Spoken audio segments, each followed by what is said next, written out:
We will see in this tutorial the singular pressure drops. We go to the tab Singular Pressure Drops. We select a singular element. For example, a cone. We enter the flow rate.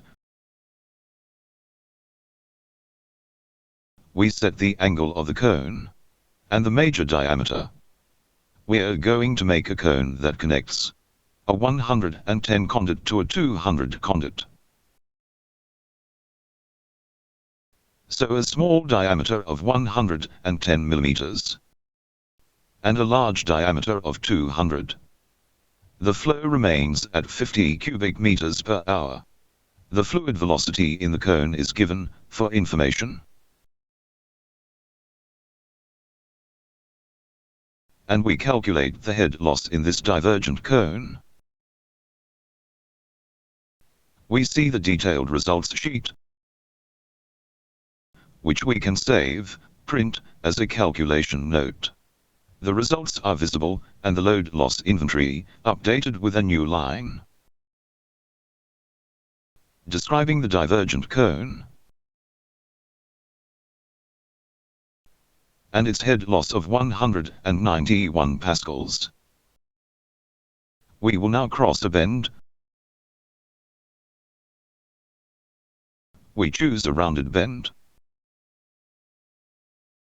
with a radius of 150 millimeters.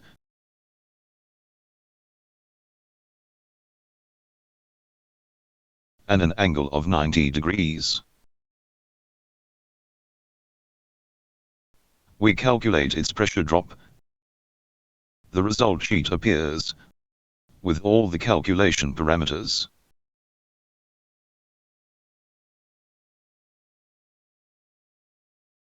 In the head loss inventory, a line describing this bend appeared.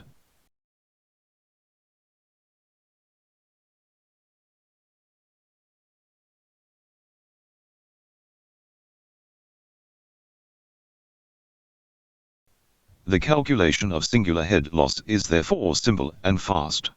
It is enough to choose the crossed element.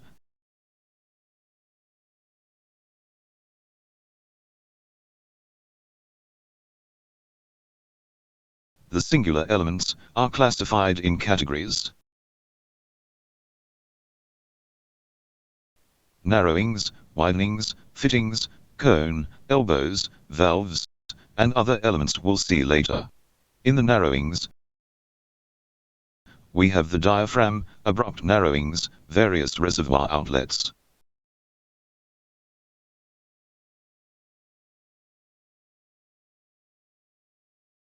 Oblique narrowings,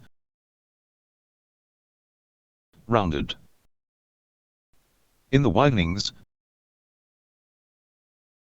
reservoir inlet, abrupt widenings.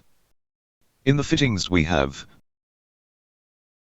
pipe junctions, of which we can calculate the pressure drop, depending on the type of fluid path passing through these junctions.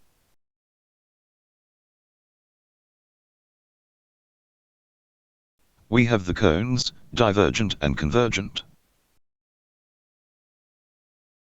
Elbows, rounded or sharp angles.